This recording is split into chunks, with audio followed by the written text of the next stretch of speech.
নমস্কার, আমার সকল দর্শক বন্ধুকে জানাই আরও একটি নতুন ভিডিওতে স্বাগত।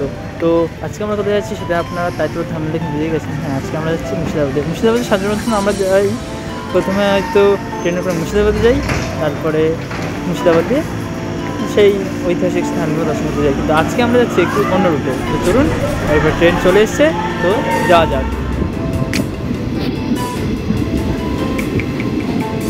তো এখন আমরা ট্রেনে উঠে পড়েছি। আজকে আমরা ট্রেন ব্লক করবো না, কারণ কি এর আগের ভিডিওতে আমরা ট্রেন ব্লক করে দিয়েছিলাম। তো এই ট্রেনটি হচ্ছে গিয়ে শিয়ালদা দিয়ে জলদিপুর পর্যন্ত চলে। ট্রেন সংখ্যা হলো 13177। আর হচ্ছে গিয়ে মানে কেউ যদি এই ট্রেনের ব্লকটি দেখতে চান অবশ্যই আই বাটনে দিয়ে দেবো, গিয়ে দেখতে পারেন। আর এই ট্রেনটি 21খানা হল্ট করবে, তারপরে আমরা গিয়ে যাবো লালপুর। তো এই ট্রেনটি করে যেতে 4 ঘন্টা সময় লাগে। তো আজকে ট্রেন ব্লকটি করছি না, তো এরপরে লালবাগে যাই। আর যদি এই ট্রেনের মধ্যে নিত্য নতুন কিছু দেখি অবশ্যই আপনাদের সাথে শেয়ার করব।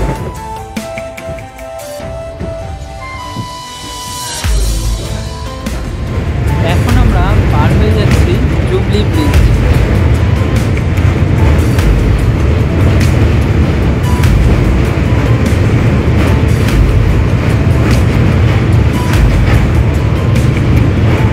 আমাদের লালবাগ কোর্টের রোডে ছেড়ে দিয়ে ট্রেনটি চলে গেল তার পরবর্তী গন্তব্যস্থানের দিকে।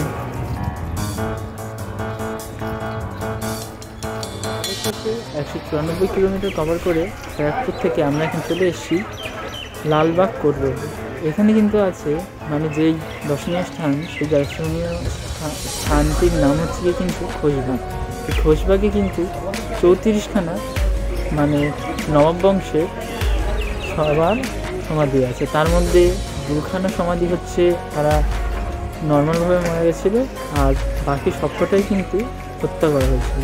তো এরপরে আমরা সেই খোশবাগে যাবো, চলুন সেখানে গিয়ে তারপর আপনাদের সাথে কথা হবে, সেই স্থানটির সম্বন্ধেও আপনাদের সমস্ত ইতিহাস তুলে ধরবে। চলুন এখানে যাওয়া যাক। হচ্ছে প্ল্যাটফর্ম, এই প্ল্যাটফর্মের এইদিকে এসে একেবারে 1 নম্বর প্ল্যাটফর্মে এসেই নেমেই এখানে দেখতে পাবেন টোটো দাঁড়িয়ে আছে। এইখানে কিন্তু আপনারা কোথায় যাবেন, খোশবাগে যাবে, তাহলে বলবেন আপনাদের কিন্তু সেই স্থানে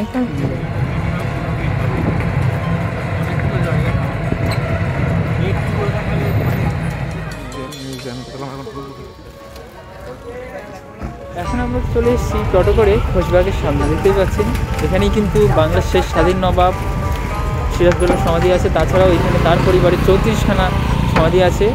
তো চলুন ভেতরে যাই, তারপরে আরও কথা আপনার সাথে বলছি ইতিহাসটি। তো চলুন ভেতরে যাওয়া যাক।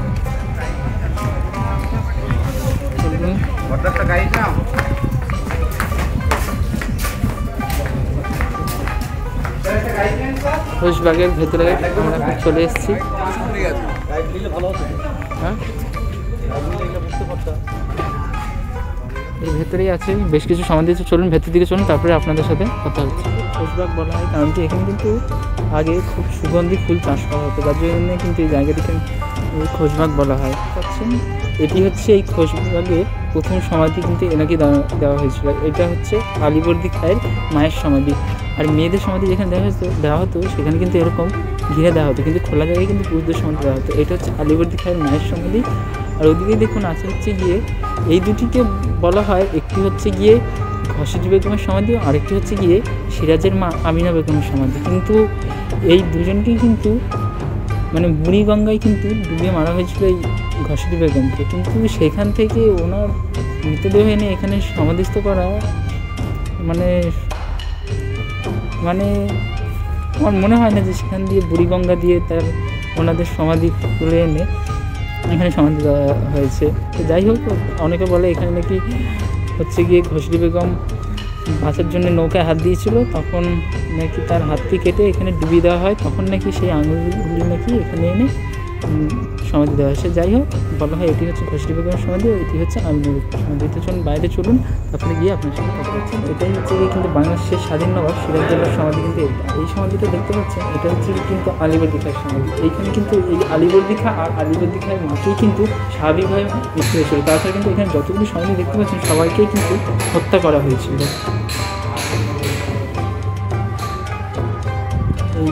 এই জায়গাটিতে কিন্তু কোনো সমাধি দেওয়া নেই, এটি একটা ইমামবাড়া বলতে পারেন।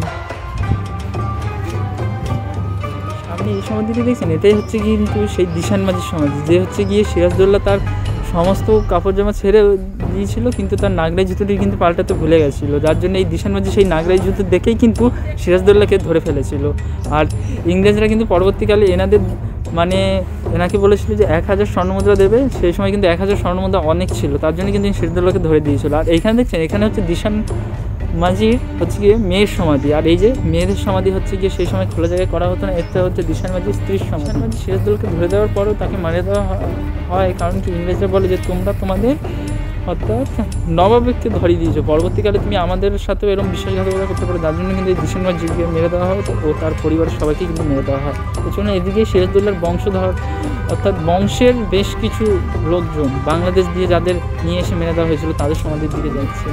এই সব কটা সমাধি হচ্ছে গিয়ে সিরাজদৌল্লার বংশের নাকি সব মহিলাদের সমাধি। সিরাজদৌল্লার মেয়ে আর সিরাজদৌল্লার বউ অর্থাৎ লুৎফুন্নিসা আর সিরাজদৌল্লার মেয়েকেও কিন্তু মারা হয় নিয়েছে, কিন্তু এখানে যদিও বা বলা হয় বাংলাদেশ দিয়ে তাদের এখানে এনে বিষ থেকে মারিয়ে দেওয়া হয়েছিল, কিন্তু এখানে কিন্তু সবকটা কবরে দেখুন একদম আলাদা আলাদা, কোনটা ছোটো কোনটা বড়ো, কোনটা একটু বেশি নতুন কোনটা একটু পুরনো, এর মধ্যে আর কারণ নামও লেখা নেই, এই ঠিক সঠিকভাবে বোঝা যায় না কোনটা যে কথাগুলো এখানে প্রচলিত আছে সেগুলো কি সত্যিই সেই সময়কার নাকি। আর কোনটিতে সুস্পষ্টভাবে নামও লেখা নেই, আর যাও বা লেখা আছে উর্দু ভাষায় লেখা আছে। এই খোঁজবাগ ঘোরা হয়ে গেল, আর খোঁজবাগে যা যা ছিল তা আপনাদের দেখালাম। তো চলুন এবার আমরা অন্য পয়েন্টের দিকে যাই, তারপরে সেখানে গিয়ে আপনার সাথে আবার কথা বলব। এখানে দেখতে পাচ্ছেন ভাগীরথী নদী, আর আমরা এখন শাহনগর ঘাট দিয়ে নৌকা করে এই ধারে চলে এসেছি। এই ধারে কিন্তু আছে হচ্ছে যে হাজারদুয়ারি, নেমখারাম দেওয়ারি, তারপরে কাঠগোলাপের বাগান নদী, আর যা যা আছে চলুন সেগুলো সামনে গিয়ে তারপরে আপনার সাথে কথা হবে, সেগুলোর ব্যাপারে আপনাদের সামনে সব ইতিহাস চলবে। তো চলুন যাওয়া যাবে। হচ্ছে মুর্শিদ কুলি খাঁর মেয়ে আজিমুন্নিসা বেগমের জীবন্ত কবর, কিন্তু এর জন্য কিন্তু ঐতিহাসিক প্রমাণ পাওয়া যায় না। আর এখানে কিন্তু চলুন সামনে যাই, তারপরে গিয়ে আজিমুন্নিসা বেগমের কবরটি দেখা। সেই আজিমুন্নিসার কবর, যাকে নাকি বলা হয় জ্যান্ত সমাধি দেওয়া হয়েছিল। তলায় তার সমাধি করার কারণ হচ্ছে কি, এটি কিন্তু আগে একটি মসজিদ ছিল, আর তার ইচ্ছে ছিল যে তারকে যেই পুণ্যাত যারা মসজিদে নামাজ পড়তে যাবে তাদের পায়ে ধরে যেন তাদের কবরের উপরে পড়ে। এরকম করে কিন্তু মুর্শিদ কুলি খাঁরও কিন্তু এরকমই সিঁড়ি, একটি মসজিদের সিঁড়ির তলায়, কাঠের মসজিদের সিঁড়ির তলায় কিন্তু তার সমাধি দেওয়া আছে। এরকম করলে নাকি তাদের পাপ মোচন হয়ে যায়, সেরকমই কিন্তু এইখানেও আজিমুন্নিসা বেগমের সিঁড়ির তলায় কিন্তু কবর। সময়ের কোরআন পাঠ করার ছোটো ছোটো ঘর ছিল, কিন্তু মসজিদটি এখন আর একদমই নেই, ধ্বংসপ্রাপ্ত হয়ে গেছে। কিন্তু মির্জাফর নিজের পার্সোনাল মসজিদ করেছিল, এখানে কিন্তু এখনও নামাজ পড়া হয় শুক্রবার করে।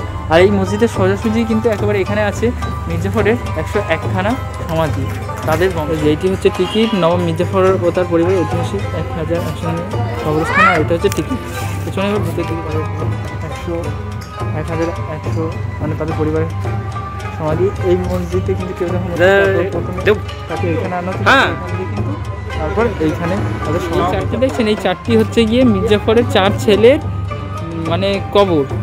আর ওই যে ওই দূরে দেখতে পাচ্ছেন, এটি হচ্ছে গিয়ে নবাব মির্জাফরের ছোট বউ আমিনা মুন্নি বেগম, আর এদিকে হচ্ছে গিয়ে আরেকটি বউ আছে মির্জাফরের, এরা কিন্তু দুজনে হিন্দু ছিল। এই সমাধিটা কিন্তু এনার যে বংশধররা এখন আছে, এরা কিন্তু ইংল্যান্ডে থাকে, এইটি কিন্তু কিছুদিন আগে এসে করে দেওয়া হয়েছে। ঠিক এই যে এই সেই নেমখারাম মির্জাফরের কবর, আর এইখানে হচ্ছে গিয়ে তার 2 কাকা 2 ধারে, এই যে, আর এইটা হচ্ছে মির্জাফরের বাবার কবর, আর এটা হচ্ছে গিয়ে মেয়েদের কবরগুলো আড়ালে থাকতো, এইটা হচ্ছে মির্জাফরের প্রথম বউয়ের কবর। আর এটি হচ্ছে তার আরও আলাদা আলাদা যেই কবরটি আছে, এখানে 100 বেশি কবর আছে। আর এইখানে দেখুন, এইখানে হচ্ছে গিয়ে অনেক কাজ করতো, একটি হচ্ছে বাজের আর এটি হচ্ছে পায়রার কবর, একটার নাম পান্নালাল আর একটার নাম হীরালাল। এগুলোকে কিন্তু ইংরেজরা মেরেছিল, এই পায়রা দুটিকে। আর এই পায়রা দুটি মারার পরেই কিন্তু এখানে ঠিক করা হয় যে এখানে সব মির্জাফরের বংশধর কবর দেওয়া হয়। এখনও কিন্তু এখানে মির্জাফরের বংশধর কবর দেওয়া হয়।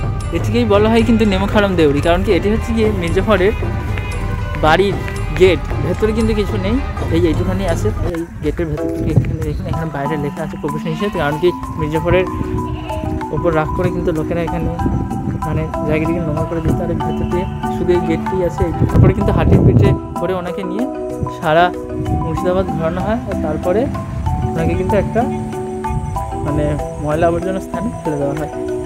ভেতর দিকে দেখি কী আছে, এই গেটটি আছে আর এইটাই আছে, আর ভেতর দিকে একটি ছোট্ট মতন সাদা মতন একটু বাড়ি আছে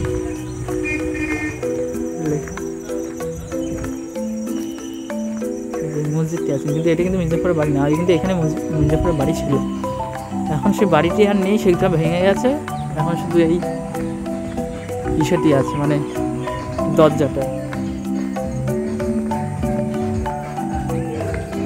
কোচবিহার ঘোরার পর এখন দেখুন আমরা চলে এসেছি কাঠগোলাপের বাগান বাড়ি। তো চলুন কাঠগোলাপের বাগান বাড়ির ভেতরে যাই, তারপরে আপনাদের এই সম্পূর্ণ ইতিহাসটি আপনার সামনে তুলে ধরবেন। তো চলুন যাওয়া যাক ভেতর দিকে। এই কাঠগোলাপের বাগান বাড়ি কিন্তু 260 বিঘা জমির উপর মানে পুরো ছড়িয়ে আছে, 260 বিঘা জমির উপর এই কাঠগোলাপের বাগান বাড়ি।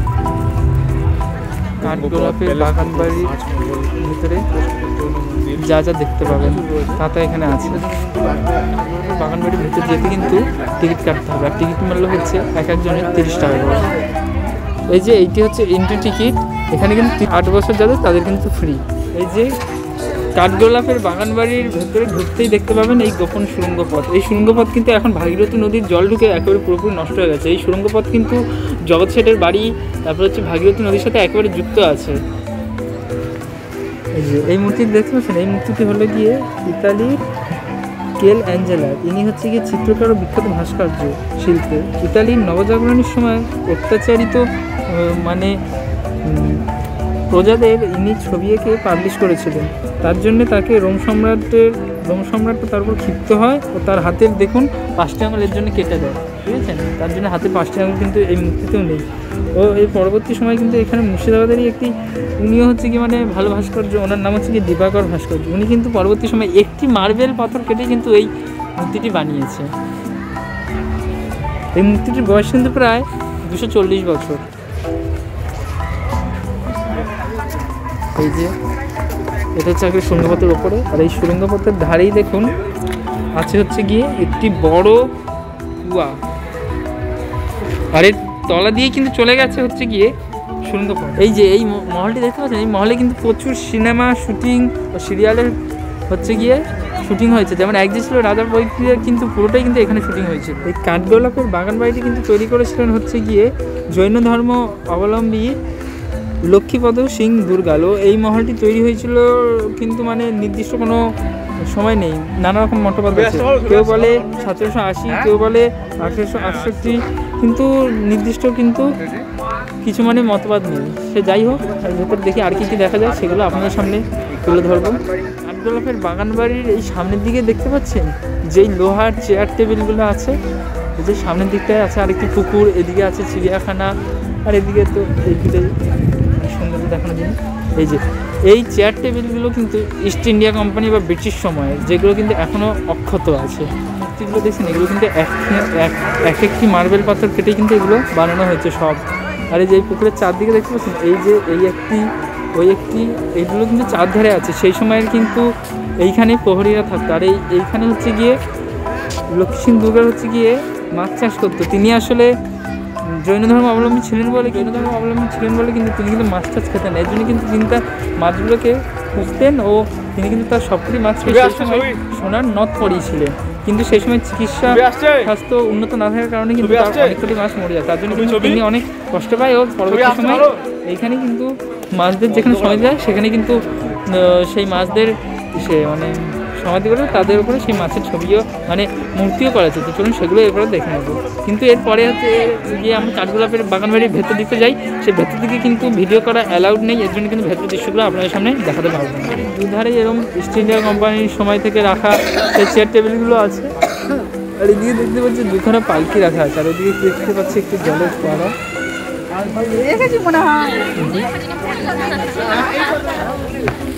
পালকি, আর এই যে একটু জলের ফোয়ারা ওদিকে। তো যেই কথাটি আপনাদের বললাম যে জৈন ধর্মাবলম্বী রায়বাহাদুর লক্ষ্মীপদ সিং দুর্গার জৈন ধর্মাবলম্বী ছিলেন বলে তিনি মাছ খেতেন না, তিনি মাছ পুষতেন। তো তেনার মাছগুলো এক রোগে সব মাছই মরে যায়। তিনি কিন্তু সেই মাছগুলোকে সবটাকে সোনার নথ পড়েছিল। সেই মাছগুলিকে কিন্তু পরবর্তী সময় তিনি অনেক বড় বড় মাছ হয়েছিল, সেই মাছগুলিকে কিন্তু পরবর্তী সময় সব মাছ মরে যাওয়ার ফলে এখানে কিছু কিছু মাছকে সমাধি দিয়েছিল। এইখানেই কিন্তু সেই মাছগুলির সমাধি আছে, আর এখানেই কিন্তু সেই সময়ের মাছদের এখানে সমাধি দেয়। ও সেই সময় মন্মথনাথ নামে এক শিল্পী, তিনি কিন্তু চুন, সুরকি, চিটে গুড় দিয়ে কিন্তু বালি, সুজি দিয়ে কিন্তু মানে তারপরে বালি সুজি দিয়ে একটি পাক বানায়, তারপরে কিন্তু সেগুলিকে মাছের আকারে দিয়ে আর নুডল দিয়ে কেটে কেটে কিন্তু এইগুলিকে বানিয়েছিল। আর এইগুলো হচ্ছে কি কিন্তু সেই মাছের এখানেই সমাধি দেওয়া হয়েছিল। এই গণেশ ঠাকুরের মূর্তি দেখছেন, এইটি কিন্তু জৈনদের গণেশ ঠাকুর। এরকম গণেশ ঠাকুর কিন্তু রাজস্থান ফাজস্থানের ওদিকে গেলে দেখা যায়, আমাদের ভারতে কিন্তু এরকম গণেশ ঠাকুর খুব কমই দেখা যায়। কারণ কি গলা দিয়ে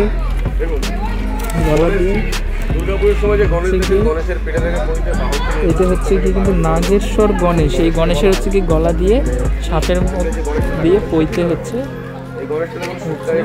সাপ আছে। আর এইদিকে দেখুন একটি বড় কুয়া আছে। আর আমরা এমনি সময় যে গণেশগুলোকে দেখি সেই গণেশগুলোকে বলা হয় কিন্তু সিদ্ধিদাতা গণেশ, কিন্তু এই গণেশগুলোকে কিন্তু বলা হয় নাগেশ্বর গণেশ। এগুলো কিন্তু সেই মহারাষ্ট্রের ওদিকে গেলে দেখা যায়। আর এই যে এইটা দেখতে পাচ্ছেন এই ভেতর দিকে, এটি কিন্তু ছিল সেই সময়ের নাচমহল। এইটি কিন্তু গ্লোবের মতো সেই সময় ছিল, কিন্তু বর্তমান সময়ে সব ভেঙে যায়। কিন্তু এইখানে যে নবাব থাকতো সে কিন্তু বাইরে দিয়ে সব দেখতে পেত, কিন্তু ভেতরের বাইরের লোকরা কিন্তু এই ভেতরের কোনো জিনিস দেখতে পেত না সেই সময়। এই জায়গাটা দেখছেন, এই জায়গাটা হচ্ছে গিয়ে সেই সময় বাইজিদের কিন্তু এখানে নাচ করানো হতো। এখানে কিন্তু লখনৌ থেকে 3টে বাইজিদের নিয়ে আসা হয়েছে। বাইজিগুলোর নাম ছিল কিন্তু লক্ষ্মীবাই, মণিবাই ও হীরাবাই। আর সেই সময় কিন্তু হীরাবাই ছিল কিন্তু সবথেকে সুন্দর অ্যাংলো বাংলা একজন। তিনি কিন্তু এক রাত নাচ করতে কিন্তু 500 স্বর্ণ মুদ্রা নিতেন। এটা দেখতে পাচ্ছেন, এটি হচ্ছে কিন্তু ভৈরবের মূর্তি। কারণ কি সেই সময় জৈনরা কিন্তু মহাদেবের উপাসনা করতো না, তারা করতো ভৈরবের উপাসনা। এই মহাদেবী কিন্তু ভৈরব অবতার, এই ভৈরবদের কিন্তু জৈনরা পুজো করতো সেই সময়। হচ্ছে এই এখনও রাজস্থানে গেলে কিন্তু এই ভৈরবের মূর্তিরা আপনারা এখনও দেখতে পাবেন। জৈন ধর্মে কিন্তু আমরা যেমন বাবাজি বলি, এরা কিন্তু দাদাজি বলে। আমরা যেমন পীর বাবার বাড়ি বলি, এটা কিন্তু ওরা পীর বাবাকে দাদাজি বলে। এটি হচ্ছে সেই দাদাজি মহল। এইখানেও কিন্তু সেই সময় মাছদের সমাধি দেওয়া হয়েছিল, তার জন্য কিন্তু এখানে এরকম মাছের মূর্তি করা আছে। দেখুন সেরকম একটি ভৈরবের মূর্তি করা আছে। দেখতে পাচ্ছেন এই হনুমান মন্দিরটি, এই হনুমান ঠাকুরটিকে কিন্তু চাষ করতে করতে পাওয়া গেছিলো। এই হনুমান মূর্তিটি পাওয়া যায় 1962 খ্রিস্টাব্দে। এই মূর্তিটি প্রায় বয়স আর্কিওলজিক্যালরা এসে বলেছেন এই মূর্তিটি কিন্তু প্রায় একেবারে 800 বছরের বেশি পুরনো। যাই হোক, এই হনুমান ঠাকুরটি কিন্তু খুবই জাগ্রত বলা হয়। দেখতে পাচ্ছেন এই গাছটি কিন্তু গাছ পড়ে এরকম দুভাগ হয়ে গেছে, কিন্তু তার ডালটি দেখুন এখনো এখানে বর্তমান। আর এই ডাল থেকে দেখুন নতুন নতুন শ্বেতচাপা গাছ হচ্ছে। গাছটি কিন্তু গাছ পড়ে ফেটে গেছিল। ভেতর দিকটি দেখুন,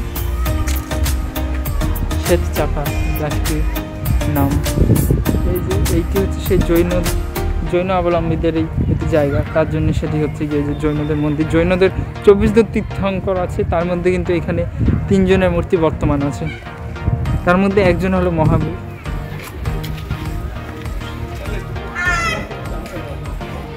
এই যে জৈনদের মন্দির।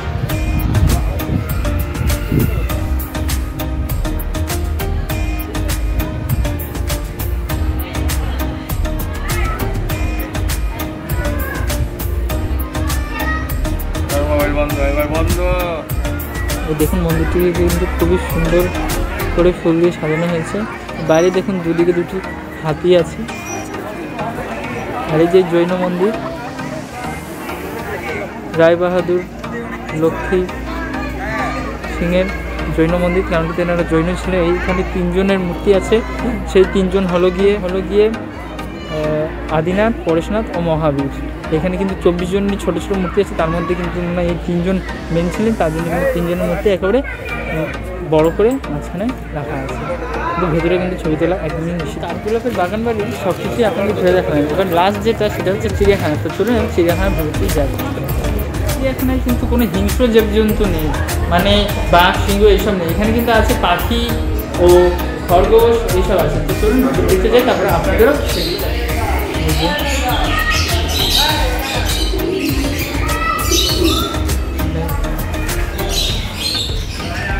বিদেশি পায়রা, ম্যাকা, ওদিকে একটি ম্যাকাও পাখিও আছে, সেটিও দেখাবো আপনাদের। এদিকে নানা ধরনের মাছ,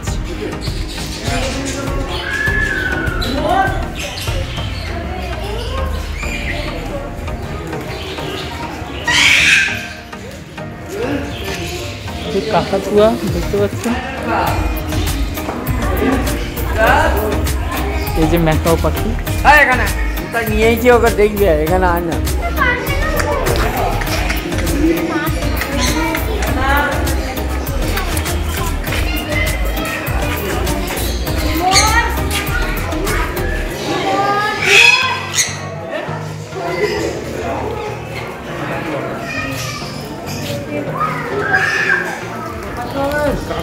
কাকাতুয়া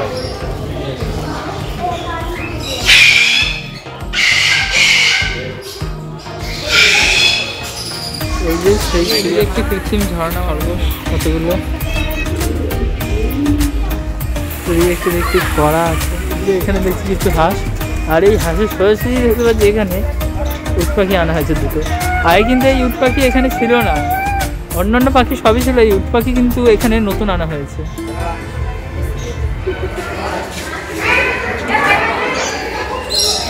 তো আমরা এখন কাঠগোলাপের বাগানবাড়ি দেখে বেরিয়ে পড়লাম। যা যা আমরা দেখলাম, যতটুকু জানতাম ততটুকু আপনাদের সাথে শেয়ার করলাম। তো চলুন এর পরবর্তী স্টপেজে যাই, আর সেখানে গিয়ে তারপরে আবার আপনার সাথে কথা হবে। জমশিদের বাড়িতে এখন আমরা চলে এসেছি।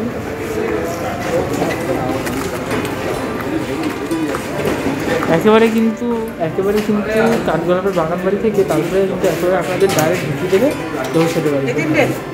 জমশিদের বাড়িতে যাদের দেখতে পাবেন,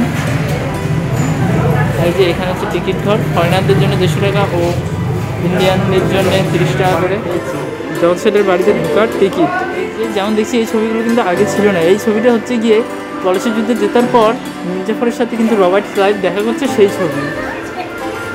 আর যে এই ছবিটি কিন্তু হচ্ছে গিয়ে পলাশীর যুদ্ধের ছবি। এই যে এইদিকে দেখতে পাচ্ছি একটি টয় ট্রেন, আর এই যে এইদিকে এইখানে যে মূর্তিগুলো দেখতে পাচ্ছেন, এই সব মূর্তিগুলো কিন্তু একটি মার্বেল কেটেই তৈরি করা হয়েছে। আর এই যে এইগুলো কিন্তু সব ব্রিটিশ ইস্ট ইন্ডিয়া কোম্পানির সময় থেকে কিন্তু এগুলি আছে। এই যে জগৎ শেঠের বাড়ি নসিপুর, কিন্তু একজন ষড়যন্ত্রকারী এই জগৎ শেঠও কিন্তু ছিলেন। পরবর্তী সময় মীর কাসিম কিন্তু সুউচ্চ প্রাসাদ থেকে গঙ্গার জল নিক্ষেপ করে কিন্তু জগৎ শেঠকে হত্যা করে। অনেকে বলে কিন্তু জগৎ শেঠের বাড়ি নাকি আসলে এই বাড়িটি নয়, ওনার বাড়ি নাকি ভাগীরথীর জলে নাকি চলে গেছে, যেরকম হিরাজির চলে গেছে, মানে কালের ক্রমে ক্রমে সেরকম। এইটি হচ্ছে সেই সময়কার ওয়াটার ফিল্টার, মানে জল পরিষ্কার করা হতো।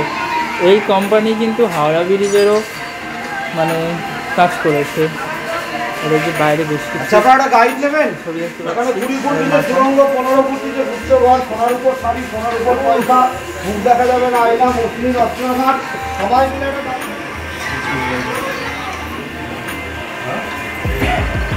দোতলা বিশিষ্ট বাড়িটির ভেতরে গেলাম, যতটুকু দেখানোর সময় ছিল ততটুকু আপনাদের দেখালাম। এবার যাবো দেখুন মাটির তলায় গুপ্ত সুরঙ্গ পথ। তো চলুন যতটা দেখি শুধু ভিডিও করা সম্ভব ততটা আপনাদের সামনে ভিডিও করে দেখাবো।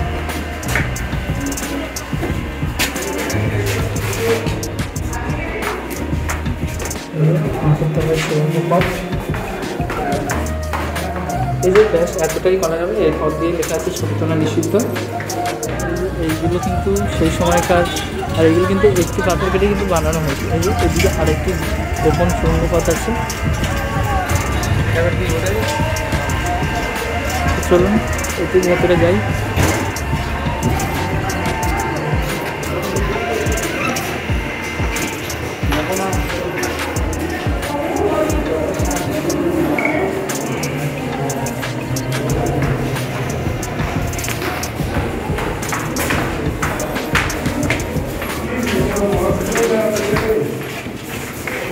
সংবাদপত্রের ভিতরে আমরা এখন যাচ্ছি।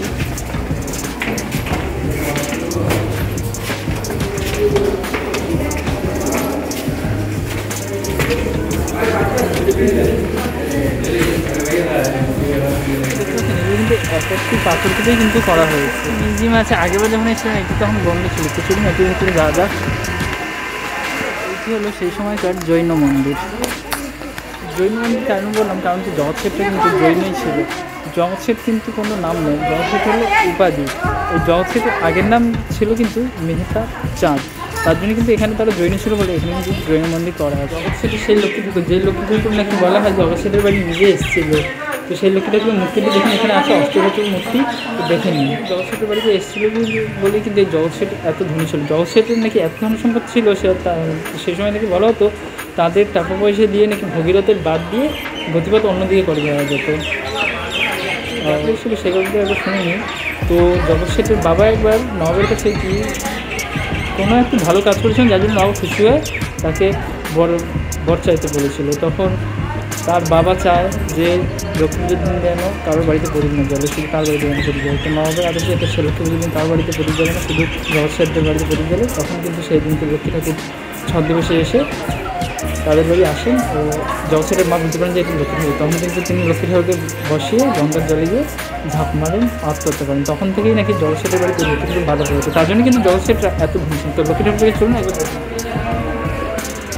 এই যে সেই লক্ষ্মী ঠাকুর, অষ্টধাতুর, দেখতেই পাচ্ছেন এখনও পূজা আর্চা হয়।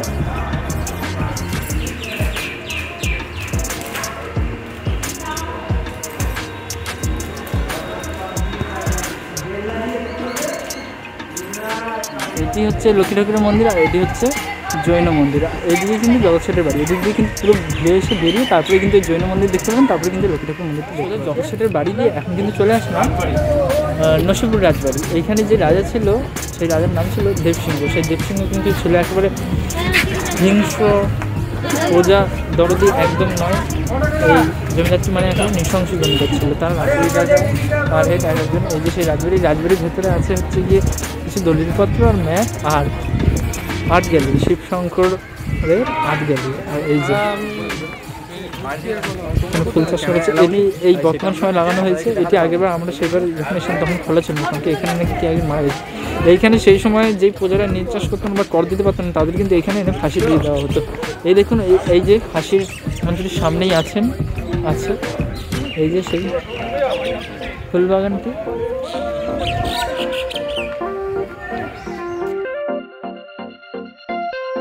সাতাশশো ৭৬ সালে এটি প্রতিষ্ঠিত হয়েছে নবাব সিরাজউদ্দৌলার একটি ছবি।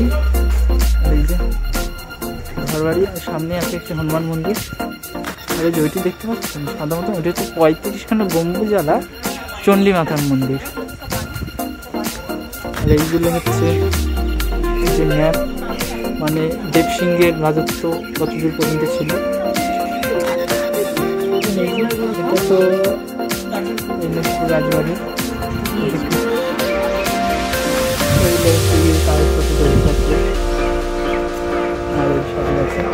রাজপ্রাসাদে এটি হচ্ছে নাট মন্দির। আর এদিকে একটু ফাঁসিরও জায়গা আছে, তো চলুন সেটার ভিতরে যাওয়া যায়। আর এই যে ৭৫খানা চূড়া বিশিষ্ট ওখানে চণ্ডী মায়ের মন্দির আছে, তো চলুন দেখা যাক সেই জায়গাটা।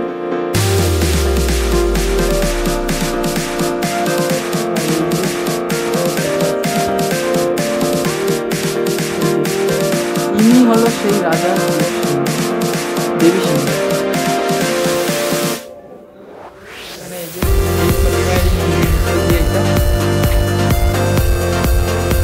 জয় দুর্গা, নবদুর্গা, বটুকেশ্বর, মানে সেই ফাঁসির ঘর দেখতে পাচ্ছেন।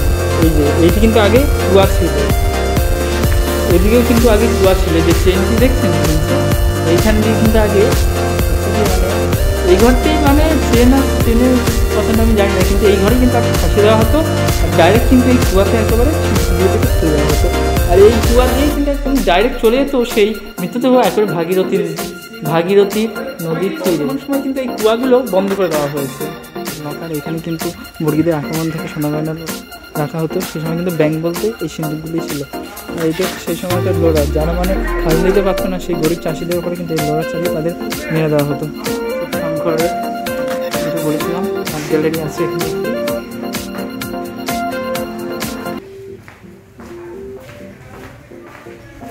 এইখানেই দেখলাম যে এখানে ছবি তুলতে কোনো মানা নেই। এই যে দেখুন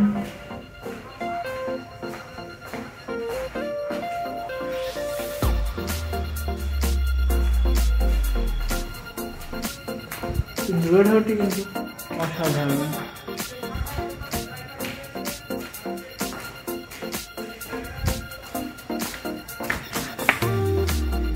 একবার দেখুন এত বড় ঘরে এই যে এই আছে এইখানে, এখান দিয়ে সিঁড়ি যাওয়ার পথ আছে। এইটা তো একটা বাথটাবের মতো লাগছে, এই সিঁড়ি দিয়ে উপরে যাক। এই স্কুলগুলো তো নষ্ট হয়ে গেছে, তো চলুন ভগ্নপ্রায় অবস্থায় দিকটা সিংহের রাজপ্রাসাদ দিয়ে সোজা চলে আসলাম নসিপুর আখড়া। খুবই সুন্দর।